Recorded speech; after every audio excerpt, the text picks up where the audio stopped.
the best part of waking up. Morning's here, the morning's here.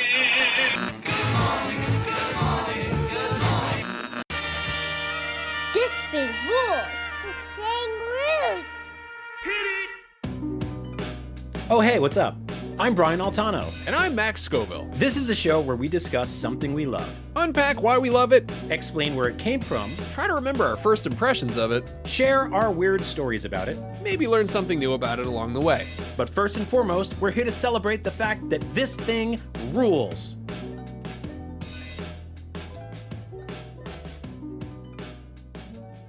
Good morning. Good morning. How are you today? I'm good. It's currently Saturday morning at 8:22, and in the last 24 minutes, I have, made 3 shots of an espresso and a cold brew, chugged a bottle of water, cleaned up my kitchen, and made a egg and cheese on a toasted bagel for my kid, who woke up exactly 90 seconds after I did, because I was like, you know what? I'm going to have a nice, relaxing morning. Maybe she'll sleep through the podcast recording, and everything will go great. And unlike, most expectations, or I guess the what should be expected, is that everything went haywire, and that's okay. So I'm sure, yeah, I'm good at that. How are you? I'm all right. I slept in this morning, and I got up at like 7:20, 7:18 even, which is late.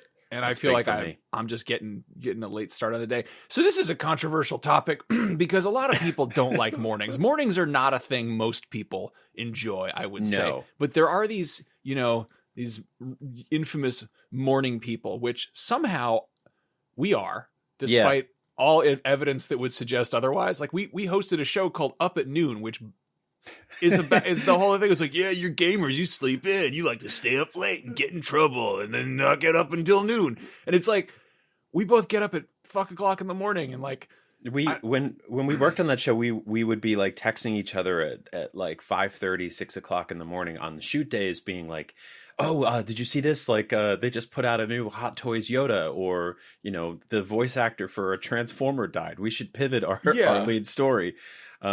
But the thing is, it's like we're both married with children, and in that case, hopefully somebody has to be the morning person, right? Like somebody has to be there to be like, okay, I'm up first. I'm packing lunches or making coffees or all that stuff. Like somebody, if everybody is just like, oh no, then the car falls apart pretty quickly.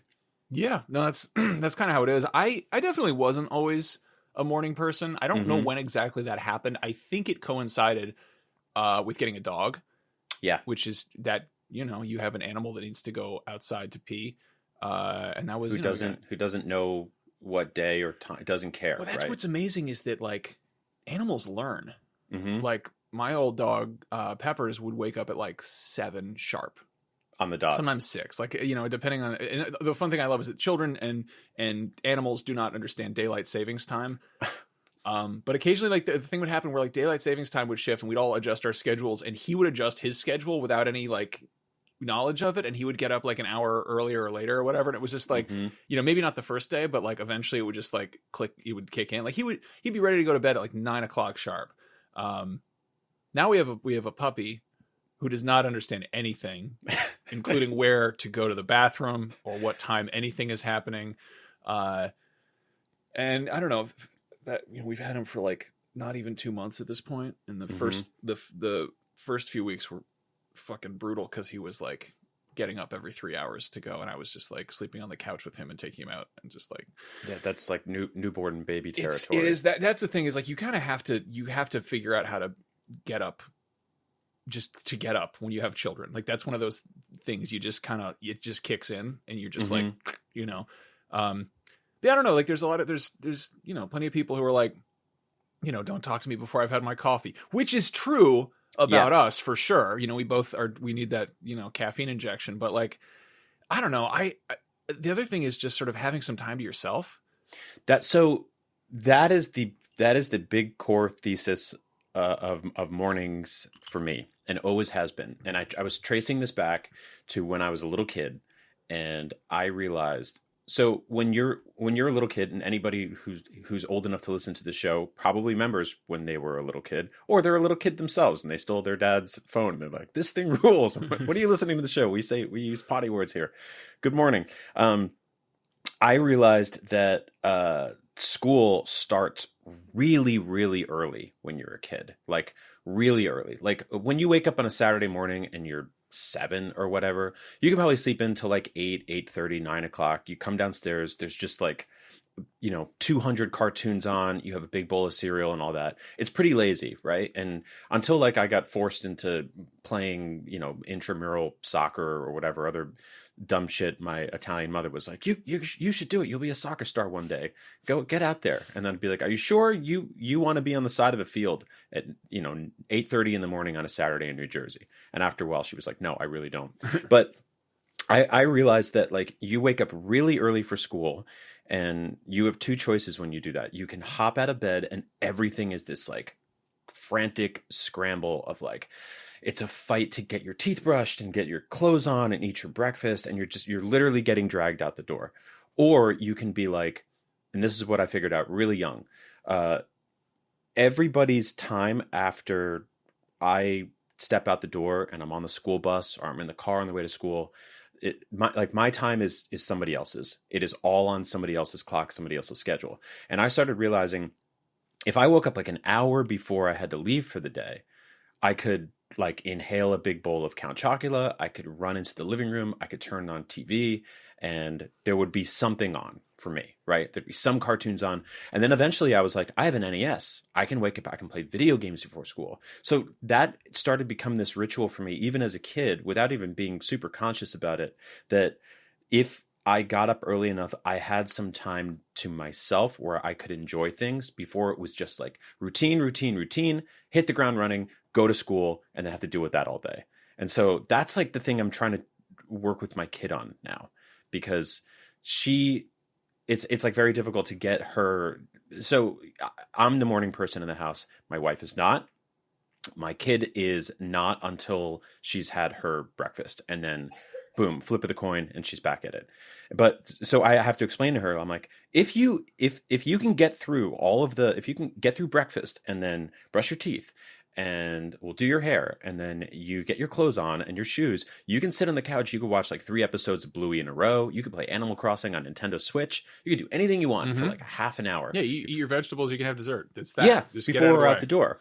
And so like that was always my philosophy, was just like, if you get through all that stuff and you do it in enough time, you have a nice relaxing couple of minutes to sort of do whatever you want. And that's what I love. Like that's the thing that it's always resonated with me, and I try to hold on to it forever, So one thing is that it's genetic to some degree. Like the degree to which you're defined by your circadian rhythm is tied to genes. Like they've done research into that. And obviously like you can form habits, but like for some people it's easier than others. Yeah. And then of course, there's people who have like chronic fatigue and they need more sleep. And some like our friend Jada gets like 3 hours of sleep a night and she plays every video game. And she said something really fascinating where she's like, I'll do like 3 or 4 hours of sleep a night for several weeks in a row. And then I'll like basically shut down and sleep for like 15, 20 hours a night for 5 full days. Like the way a bear hibernates. Like it's fascinating. And she's one of the most high energy, optimistic people I've ever met in my life. And it works for her somehow. So like, I think my dad was like that, where he would only sleep for like 4 or 5 hours a night. He'd be up for like an hour and a half before I even started my day. So you're totally right. Like he passed me this, morning person gene, and I just kind of ran with it, and no one else in my house was like this. Like I have 2 younger brothers, and the middle brother, I'm the oldest, would every single morning wake up and it was just like a disaster. Like, oh man, I can't get out the door. My clothes are on the floor. And then once he was out and about, like super hardworking, super professional, very on point. But as a kid, it was just kind of like like non-morning people can take the mood down for all the morning people, or for basically the whole house, because they could just be like, oh, I don't want to do this, and it's like, but this is what we have to do every single day. It doesn't change. So it's tough. But as an adult now, like it's outside of waking up and being a dad and being the glue to the family and a husband and stuff like that, it's fucking coffee, man. I love it. Coffee, yeah. You have a whole kit. Coffee's a thing for another day. Yeah. But yeah, I mean, that's a big part of it. I don't know. I have my, sometimes it's Count Chocula with protein powder in it and like a fucking Skittles flavored energy drink or something. And sometimes I'm like, I need black coffee. I would have cigarettes if I had them, but I don't have cigarettes.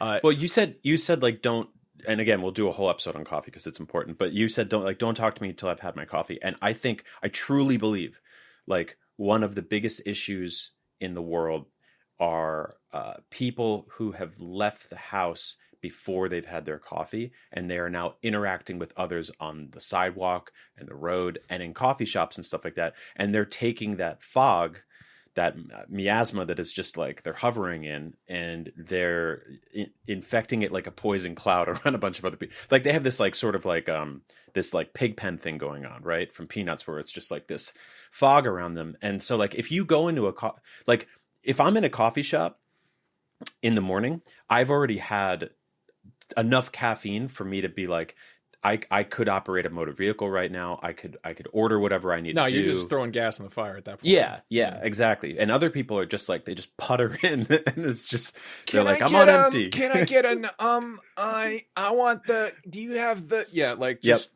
I don't, it's funny though. I've kind of accepted the fact that I'm my best self when I'm a morning person, but I don't think I organically gravitate towards it, and it makes me frustrated. Like today, again, I'm not kidding when I say I slept into 7:18 and I'm kicking myself for not getting up earlier.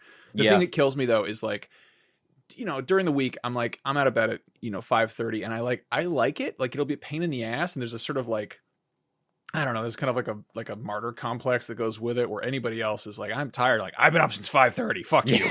It's like you get to hold that over people to a certain degree. You do. But it is also like this peace and quiet you get that you don't have otherwise. And it's an interesting time of day. And I realize I've had these kind of pre-dawn moments have always been like, I've always appreciated them. And there's when you party all night to see the light of day or whatever, like that, there's a certain, that kind of dawn is hellish. But if you get up early, there's a kind of peace and quiet to it. I don't know if I've talked about this on the show. I used to work graveyard shift at a gas station. Right. And I would get off work at like 7 a.m. I think it was maybe 6. I don't know. It was, again, I was like 19. So it was not a time of day I was very familiar with at that point. But it would be weird to get off work and I'd be in my clothes and I'd be like walking around and no one would be up yet. And it felt like, it felt like a glitch or something, where it's just like things aren't being rendered yet. Like things haven't, there's something, you're in an environment that has not yet been populated with NPCs or whatever. Like it's just kind of it's a weird fly through. My first encounter with this, I don't know. I did like, when you're a kid, you do weird stuff. I don't know how this got into our heads, but my best friend and I, he lived next door. We got into our heads that we should just get up really early and just go like exploring. And I don't know, at this point we'd stayed up all night. We don't, it's like when you're old enough to have some independence and you're like, have a slumber party and you're like, we stayed up until 3 a.m. And we were like, what if instead of staying up really late, we got up really early? And so we got up at like 4 a.m. and just rode. Really funny. We just rode our bikes around town. And it was like, I guess it was my first time ever seeing dawn, which was, I don't like that's, right. Kind of, and I wrote like a story about it in English class. And I thought it was like a totally mundane thing to share. And I think like a lot of adults were like, this is really weird and poignant. But like, yeah, we like went, I never hear of kids doing that. They're always like, let's stay up as late as we can. Yeah, exactly. But we went, I don't know, we just went around town. Like we went to like the post office and made like prank phone calls from the payphone. And like, there was no, and again, this is a tiny town. So there wouldn't have been anything going on really much anyway, but there were like no cars on the road. It was just fog. It looked like Silent Hill. And we went to the auto body shop and we just looked at all the cars that had been in accidents. We were like kind of grading them on how much damage they had. Like it was just like weird shit that kids do. And then I don't know, I feel like in high school, you know, it would be trying to do both things. We're like, let's stay up all night, and then at 4:30 in the morning, we'll all be really weird. And Yeah. I have like a bunch of photos and like a photo bucket somewhere from some time when my friends and I did this, and it's like we weren't drinking, we weren't doing drugs, we were completely like just being weird, you know. And you get to that point where if you pull an all nighter, where you're just like completely out of it and loopy, and you're just not quite functioning properly, and you know, I think there was like a picture of me like, and it's like in the pre-dawn hours, and I'm wearing like a backwards Hulk Hogan hat and like swinging around a dead Christmas tree, and like just like, but why? And it was, you know, it was just stupid kid shit. But like that part where you stay up really late and it flips over to morning is like a whole different.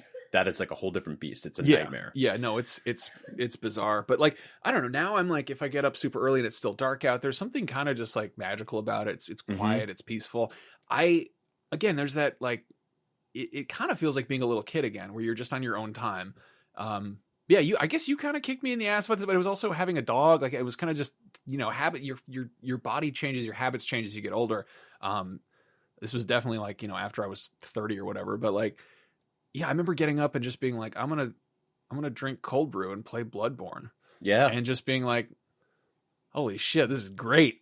And just I don't know, I don't know. Like I'll try to play video games like late at night or like at the end of the day, and I'm just not having it. I'm just not there yet, you know. I'm just beat, and I'm just like, I don't have patience for this. And like, I mean, we work at IGN, so we work with a lot of people who love video games. And I remember coming in one morning and being like, hey, so I rolled credits on BioShock Infinite this morning. Anybody want to talk about it? And people were like, this morning?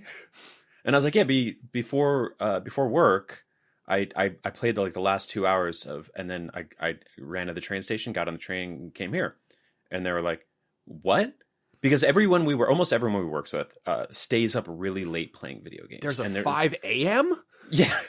There's that whole, like, every meme about video games is like, one more game. Oh, whoops, it's 4:00 in the morning. Like, it's always, and yeah, I do that sometimes too, right? Like, sometimes you're just like, all right, shit, I'm still playing. I'm stuck on this boss. Oh man, it's 11:30, or it's 1:30, you know, which is extremely rare for me. But yeah, like waking up, and that was the other thing too. It was like with being a dad, there's stuff that you don't want your kid to see, right? And a lot of it is violent video games, like or violent, like Bloodborne, right?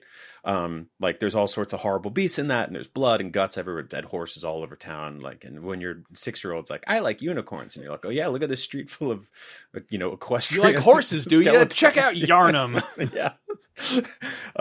And so like that was part of it too, was waking up and like coming downstairs, making cold brew and double espressos, and then being like, cool, I'm gonna play a violent video game for an hour, or I'm gonna put on Shudder, and I'm gonna see some horror movie about like some dude that gets beheaded, and no one's here to judge me. It's just me. Like, this is great. And the sun's slowly coming up, and like I really love that. Like, I think that's just like, it's a really special time. But it's you know, it's not for everyone, but it's also, I think it's something you could probably condition yourself to, like you, right? Like you just slowly made that shift, and it doesn't mean you're incapable of staying up late. It's just like, you know, like you said, you slept until 7 something, and you're like, wow, what happened to me today? I'm a disaster. I'm a wreck.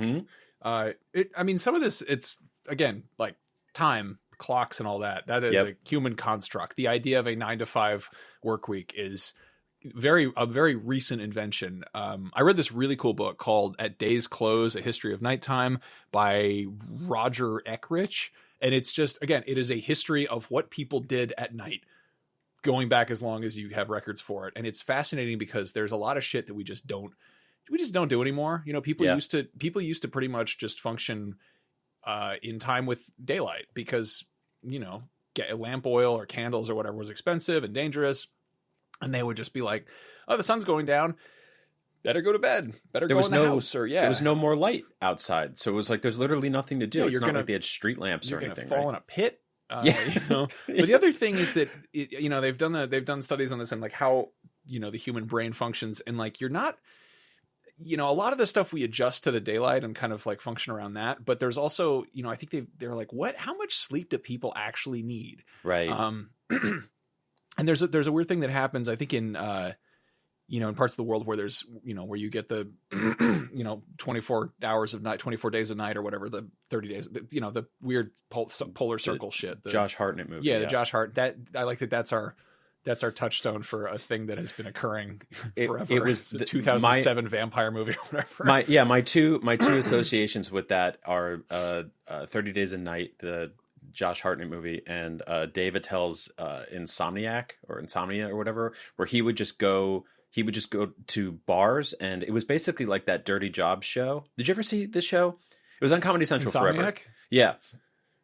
Dave Attell's like I never got into it. I was like, he was a really funny comedian, and he was at the time, he's sober now, but a raging alcoholic. So he was the perfect fit for this show, where he would explore like not only bars and nightlife and stuff that stayed out late and last call and stuff like that, but like, cool, I just got out of a bar at 2 a.m. Who's up? Who's working? And he would go to like graveyard shift stuff.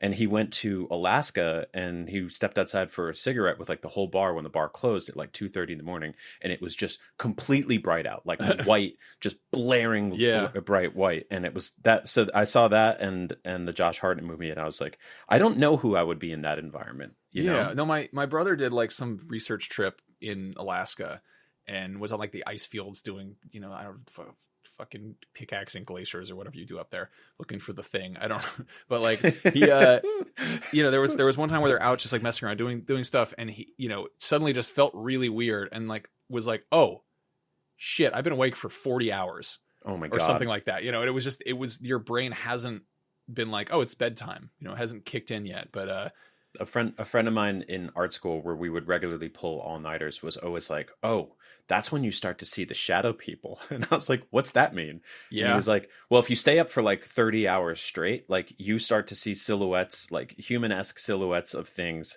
that are not actually there. And that, again, like that tip over, I remember being like in art school and staying up all night painting, and then sitting on my stoop in New York City with like a cigarette and a coffee, and all these people are up and ready to get to work, and I'm in like these bum clothes covered in oil paint that I'd been in all night. And I had the same thing, like we went to go see, this was in like 97, we went to go see RZA from Wu-Tang in New York City, and I lived in New Jersey at the time, and there is a last train from New York to Hoboken, and Hoboken to the rest of New Jersey. And then there's a first train the next day. And those are like 4.5 hours apart. So there was like 4.5 hours where I was just like very, very fucked up, sitting in a train station in New Jersey, waiting for the next day to start. And all of these people come bussing in. They've got briefcases and suitcases, and they've got fancy shirts, collars, and stuff like that. And I'm just sitting there like, like it's still night, it's not morning. So yeah, that is the phantom zone right there. It's the worst. Yeah. Like I don't know. There's also a weird thing where people used to sleep in shifts, kind of, where like people would wake up in the middle of the night, do a bunch of stuff, and then go back to bed. Yeah. Like and what is it? There's your sleep cycles are like around 3 hours. There's that Seinfeld where Kramer's like, I'm going to start taking naps instead of sleeping all night, and like I kind of want to see how that would work. I always tell myself, like, if I was, if I got rich and I could do whatever the hell I wanted, I would probably still just sleep at night, like I tell myself, I would make my own schedule. I would stay up all night and do all sorts and it's like, but I don't like that anymore. Like maybe when I was like 17, I don't know. You had this really funny thing a couple of years ago where you told me about an argument you got in with your wife. I think about this all the time. You were like, you said that your wife woke up and then like an hour later, she said she took a nap, and you were like, "That's not a nap. It doesn't count. That's just called going back to bed." Yeah. So there has to be there's a legal mathematical distance between when you wake up and when you fall back asleep for like a shorter period of time. Yeah, and where it's allowed to be a nap. I think if you sleep for more than 2 hours, that is not a nap. That's just sleep. Yeah. And I totally adopted that, and like I think about that all the time, where I'm just kind of like, oh no, you went back to bed. That's not a nap. You went back to bed. And it's like telling that to somebody who's extremely tired in the morning and wants to go back to bed, not the argument they want, and you don't need to win that one. You know what's funny? People do breakfast for dinner, but they don't do dinner for breakfast. Like if you got up and had like a roast chicken and potatoes, like that would be weird. I read a bunch of like cooking subreddits all the time, and Reddit is like, and right, you're there all the time. It is regularly one of the most informative things that is also like the comment section is just like, whose line is it anyway? Like it's just like some guy's like, I figured out how to do the most amazing thing, and like 16 people underneath are just riffing under the same like super lame joke. But this one guy was just like, eggs are getting really expensive. What should I have for breakfast? And like 40 people in a row were like, oh, well, you actually could have anything for breakfast. Like you could wake up and have chicken if you wanted. You could have salmon if you wanted. And he was like, whoa, that's amazing. And it was like, what the fuck? Like, how did this need to be explained to you? No, I think like the American breakfast, Americans are very like rigid about breakfast. I feel like, because you go to other parts of the world and like, you get like a breakfast buffet. And even in like England, I was just over there and they have like cheese, like have a charcuterie section, Yeah. You go to they do the beans thing. Yeah. You always get mad about the beans thing. I don't do the beans thing, but I don't, it just doesn't, I don't really, I get, no, I don't actually. I don't get it at all. Yeah, but I don't know. You get like an internet. Like I love how like there's continental breakfast, which is like they've got one of those shitty waffle makers and like a bunch of paper mache fruit and like you and I went to one specifically in Florida where I think we were both like really doing. It was maybe it was early in the year. We were both like really trying to like be pretty healthy about food. Generally, both still are. And they only had this. They had like one of those pancake machines. Yep. That you just you squeeze in the batter tube and then it shoots out a pancake.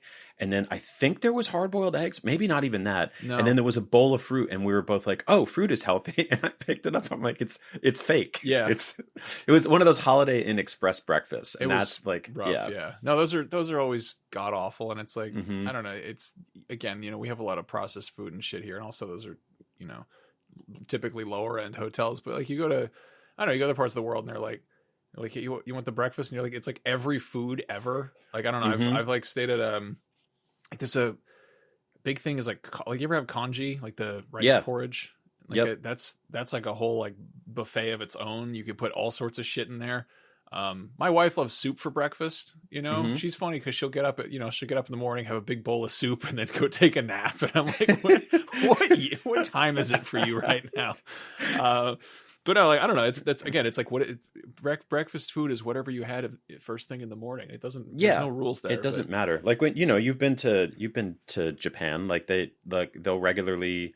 Like you have the option of like sort of like a sweeter breakfast. You can get like a pastry or some egg puff thing, or they're just like, hey, we're having poached salmon and rice, and you're like, sure, why not? I'm in a foreign country, do whatever. But in America, a lot of it is like, it's the biggest meal of the day for a lot of people, where it's just like start your day with the Denny's Big Slam or like flapjacks and prairie cakes and Johnny Logs and maple syrup. IHOP bucket fucker. Like you're just like, what is this? Yeah. And it's just this huge, and it's all built around like this this sort of like clip art concept of a lumberjack. Yeah. It's like you gotta get up, start the day and be Paul Bunyan. It's like, no, you do data entry from home. You probably don't need this much stuff. Yeah.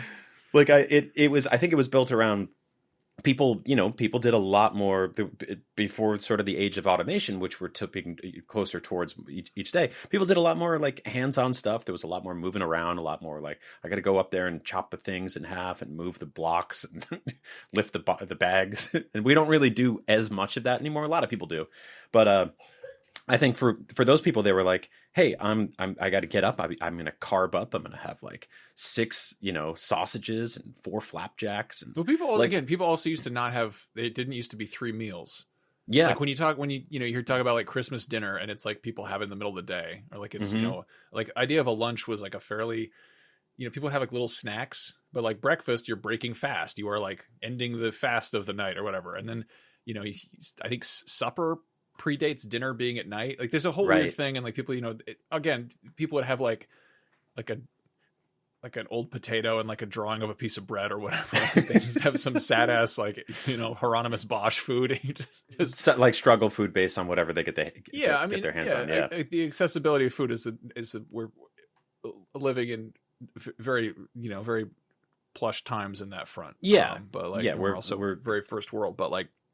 Yeah, I don't know. Look, again, this a lot of the A lot of the shit from this night book was really, really fascinating. And it's not, I don't have a ton of information about what people did in the morning. I guess they would get up. I learned something interesting though, pretty recently. I'm reading this book about, it's called Made in America by Bill Bryson. It's about just the evolution of American English and how it deviates from English and how Americanisms became, turn of phrase and all that. And it's just peppered with like really fun little tidbits about just, how things got the way they are. Up until 1883, every town would just sort of set its own time. And it wasn't until railroads started being more of a thing that they had to standardize clocks. And there was a day on November 18th, 1883, where all the railroads were like, we got to figure this shit out because those things in like, in international, like I don't know, newspaper offices or like airports where they have like all the clocks that are like New York, Paris, Beijing. And like, it would be like that, but for towns. And they're just like certain minutes off or whatever. Exactly. They'd be completely off. And so you'd have to do this like, 4D chess to figure out what time your train was arriving or leaving if you were trying to actually get anywhere.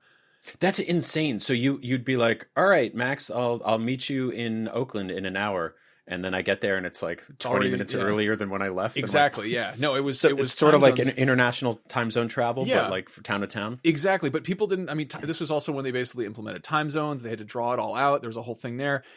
People were not into this idea. They were like super vehemently opposed to it. And they thought it was like a precursor to Y2K where people were like, what? Everything's going to break. Nothing's going to work anymore. This is completely going to turn things topsy-turvy. But we've been doing it one way forever. There can't be a better way. Yeah, it'd be like, wait a minute. And it was also like really weird by like county lines or like by the time zone lines. And I still wonder what that's like, where if you live close enough to a time zone line, what's it like? How do you coordinate that shit? Yeah.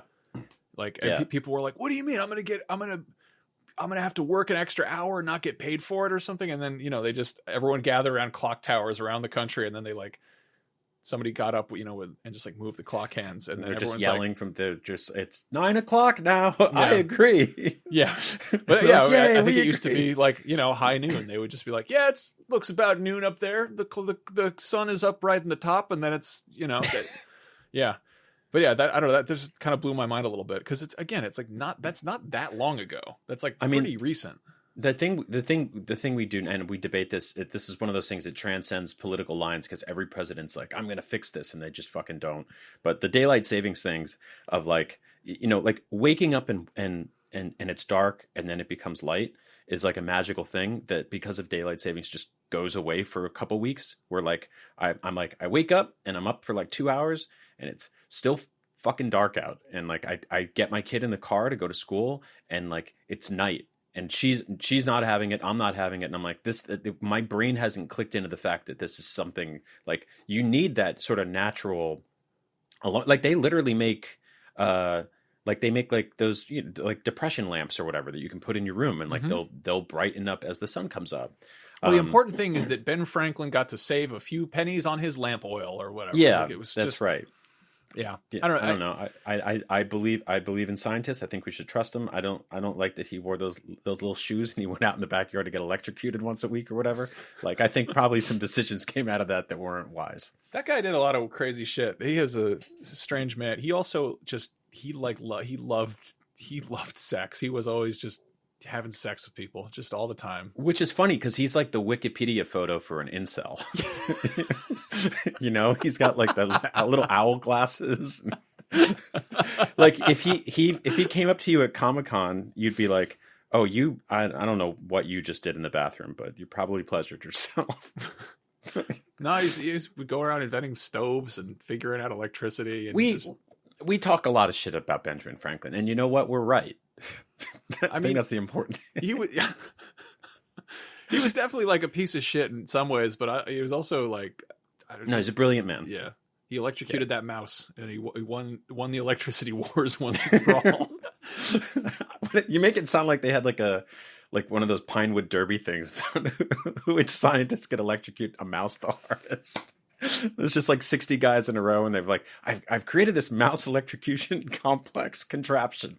Dude, Thomas Edison, when he was trying to discredit, I forget what is it? He didn't like alternating current, I guess, or he liked direct, whichever one he thought was bad. In trying to like discredit it, he would have he would pay children to round up neighborhood dogs, and he would put them on like an electrified metal plate and cover them with salt water and like try to electrocute, but it didn't electrocute them instantly. They would just torture the dogs. He'd be like, "Look at how dangerous it is. It's really hurting this dog." And it was like, it didn't kill it though. It's like, this is bad. Like, it's really, that guy was a real piece of shit if we're talking about electrical assholes. I was watching the end credits of a movie the other day, and I was thinking about how funny it would be if they were like, only one animal was harmed during the making of this movie, but we got him so good. Like, we did everything to him. Anything you could imagine, we did it to him, but when it was nobody else, just this one dog or whatever, one bird, we fucked with him. We froze him. Yeah, what's the last movie where they couldn't put that in there? I'm really curious. Like, what are it's great when they go out of their way to not hurt animals, but what are the ones where they're like, oh, we can't put that in there because we accidentally catapulted that dolphin. Like, what? We got one so good. I mean, it's one of those things where it's probably like most movies start hoping that that doesn't happen, but then like if one thing goes bad, it's like, sorry. You can't tell me they've made like 10 Fast and Furious movies and they haven't hit something. All those cars had to have hit. They at least definitely hit something. One armadillo. Armadillo. I don't know, the kind of animal that would cross a road, a chicken. You can't have cars going that fast and not hit at least a bird. Vin Diesel's probably crushed at least 6 or 7 turtles in a truck. They're not fast enough. Yeah. If you're not first, you're last. Mm-hmm. Or he's stealing all those TVs. He accidentally crushes a rat that's like living in the back of a truck. Live your life one quarter mile at a time. If you're doing a quarter inch, not happening, bud. Sorry, this box fucking turtles. rat. Now we gotta delete the thing in the credits. You can't, like, they definitely hit. I'm not even kidding. They definitely hit bugs. I'm gonna write them an email. I'll be like, listen, you can see bugs on the windshield. They hit bugs. Does that count? Do they count that? Probably. Yeah. How big of an animal does it have to be before it counts as animal cruelty in a movie? What if they were like, no animals were harmed during the making of this film until Vin Diesel once again drove over a box turtle? 8 fucking movies in a row, can't get the full sentence in the end of the credits, all thanks to this guy. And he's like, what? I didn't mean to. Like, it has him responding underneath. No animals were harmed in the making of this movie, because for any of them that were, we finished the job and they're not gonna telling us. I love that. And like, he's just like explaining his side of the story and the credits are still going and it's playing like a Van Halen song or something like that. And he's like, look, I aim to not hit a turtle in every one of these movies, but they keep crossing the road under my truck. Anyway. No animals were harmed, but 6 or 7 box turtles exploded when Vin Diesel drove into them. This is nothing to do with the mornings at all. But this... No, it doesn't. I mean, no. So speaking of cars that aren't going top speed yet, I think that's our brains. Yeah, right no, now. you're always a little stupid first thing in the morning. I don't know. It's fun. It's great. I do love it. You watch movies in the morning, right? I try to, yeah. I never do that. I don't know. Like, I feel like I don't have enough time.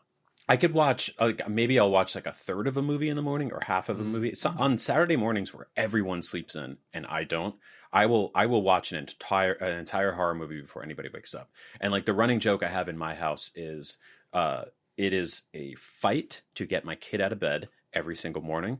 And I get her downstairs and we have this like big, it's like a bar counter style thing. And I make her breakfast and I stand behind the counter and I have to like warm her up to the day. I have to do silly, dumb things to make her excited, to make her laugh and drag her out of her fog.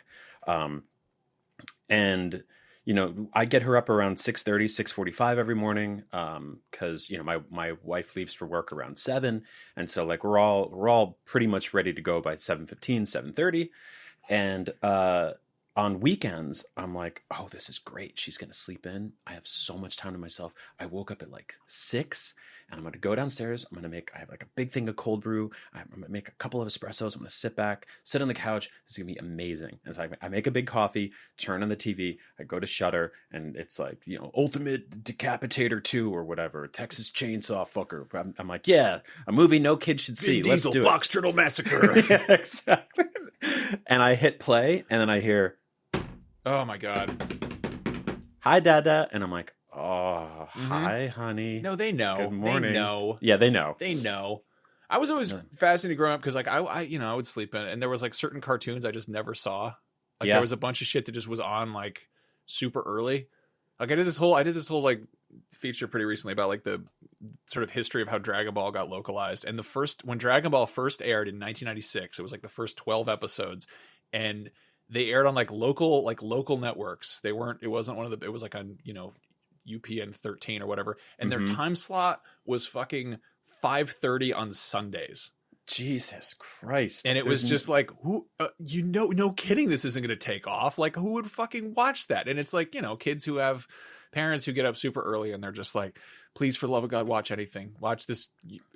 No, I watched like a lot. A turtle trying to, Do you remember that it was like a Christian claymation show? It was like Davy and Goliath or something. Yeah. It was about this kid and his clay dog, and they would get it. They didn't get in trouble ever because they were good Catholics, and that was the point. But that was the only thing that was even remotely cartoon adjacent that was playing on Sunday mornings for me growing up. They would have like the Simpsons parody of that, and I didn't understand that it was a real thing. Mm-hmm. Because it's so absurd that they're just like, this is Christian claymation.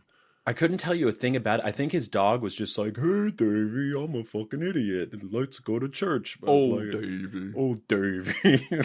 So I remember watching that a lot because I was just like, there's no cartoons. You wake up on a Saturday morning, you're like, dude, should I watch this, or this? There's like the TV is like machine gunning cartoons at you on a Saturday morning. And then Sunday, they're just like, nope. Yeah, you should be in church. Go to church. And if you're not in church, there were a few. I remember it was Double Dragon. And it was like, was it King Arthur and the Knights of the Round Table was another one? Oh, yeah. Yeah, there was a couple of like, it's sort of like leftover Saturday morning cartoons where they're just like, what do we do with this thing? There was ones that, I feel like there's a bunch that I wound up catching when they were syndicated or like on Cartoon Network later on. But like, I think SWAT Cats was one of those. Yeah. SWAT Cats fucking ruled. That was a good show. We're definitely going to do a whole episode on Saturday morning cartoons. We should probably talk about SWAT Cats one of these days. Mm-hmm. I was like I think like SWAT Cats, Thundercats, those are good shows. And then they had like Road Rovers. What the fuck was that? I don't know. Do you remember Road Rovers? Yeah. Again, that was one of those ones, if you got up too early, they would just show you shit cartoons. You'd be like, why'd I do this? I should just sleep in. I can watch The Tick and X-Men. This is bad. And yeah, when all of the sort of like very nakedly unabashed Ninja Turtle cash-in stuff started happening, it was like biker mice from Mars. I was like, we don't eat pizza, we eat hot dogs. And there's not 4 of us, there's 3 of us. My young brain was still old enough to understand that like some cigar chomping CEO was like, give me more of these fucking animal kids with their trash food and their swords. These things are a hit. They got bad attitudes and worse diets and their crimes against God. Make some toys.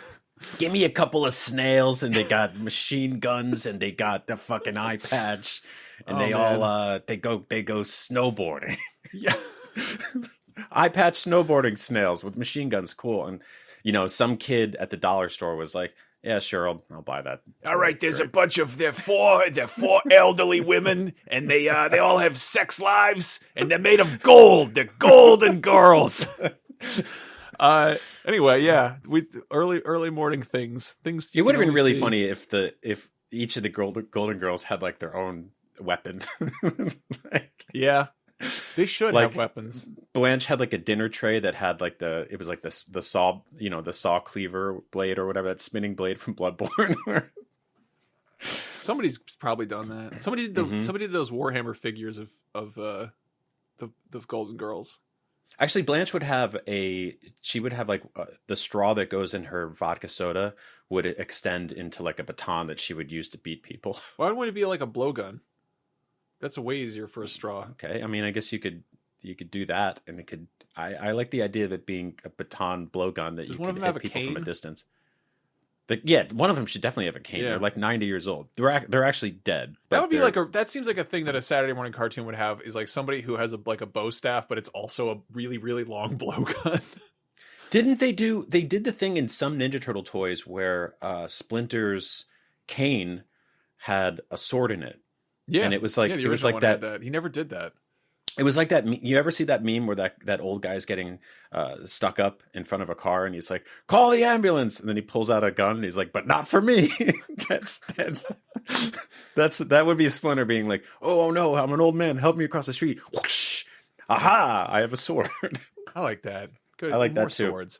Anyway, I think it's time to go watch some cartoons. I agree. Go get Let's the day is young, but not that young. We're gonna go get some shit done. It's already pretty old already. Yeah, Yeah. we did a whole 40-something minute podcast Yeah. about the morning. Yeah. Well, normally we have more to talk about, but maybe we haven't had our coffee yet. But yeah, if you want to let us know what we should talk about next week, you can head over to patreon.com/thisthingrules. Shoot us a message, leave us a comment, whatever, or you can email us thisthingrules@gmail.com, or you can find us on Blue Sky or Twitter, one of those things. I think we have an Instagram, but I haven't set it up yet. I don't know what we probably put up pictures of biker mice from Mars kissing each other, that kind of thing. Get flagged. Quick shout out to our Patreon community and our users.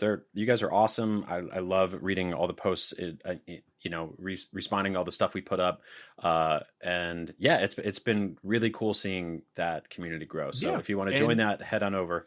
Even bigger shout out to Cozy Bear, who is our de facto community manager, who's been helping out just run social and also corralling things on our Discord, which is actually sort of a we sublet a Discord. We are on the Comedy Button Discord. What is it? Discord.comedybutton.com. Go over there. There's a This Thing Rules sub Discord, I guess, sort of like a subreddit, but on Discord. Maybe we'll set up a Discord of our own. It's just so there's so many. We're squatting, but we used to so own the find old us house. On Pinterest. You can get us on there. Yeah. We got pictures of quilts, get all sorts of quilts, different patterns for clothes, how to knit, a lot of targeted ads in there, where to get a DVD player, Yeah. You find us. You can find our seller profile on Walmart.com. We're selling some old shit on there. We've marked it up a whole lot, so go grab some things on there. We just launched a page on Fogly, which is it's sort of like a fisherman lighthouse community where people sort of share sort of beacons in the night that they could use to find. And so we've been doing that. We head down to some lighthouses. We write This Thing Rules on the lighthouse, and it's helping a lot of people. See, before this, a lot of people would just crash the boat into the seawall or whatever. And now they don't. No, it's Fogly. It's fog.ly. So you get on there, but don't do it while you're driving the boat because you might crash into stuff. So use the app from Below Decks.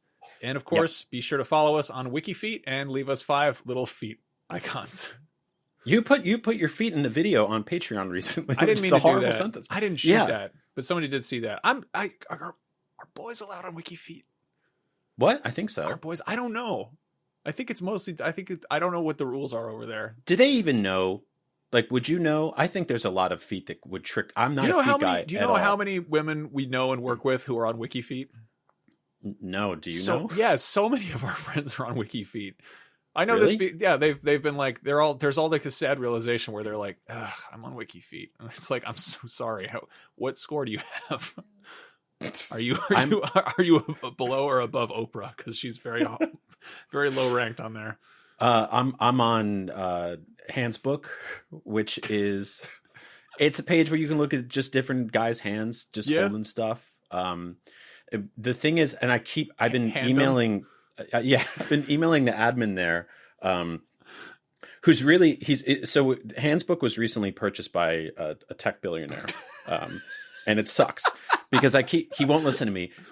So my profile picture on Handsbook is, the trick where you take your thumb and you put it where your other thumb is and you slowly move it away to make it look like the thumb, it disappeared to trick a kid. That's my picture there. And I'm like, can you just put up a picture of me doing like a high five? That's my favorite one. Because what you got to do is you got to go on that picture and you got to flag it for misinformation and for violence, because it looks like you're cutting your finger off, but you're not. It's a lie. Every time I do that, they tell me to upload a picture of me holding the flag, and then a bunch of people just go, "Oh yeah, do that one again." And I'm like, "Stop!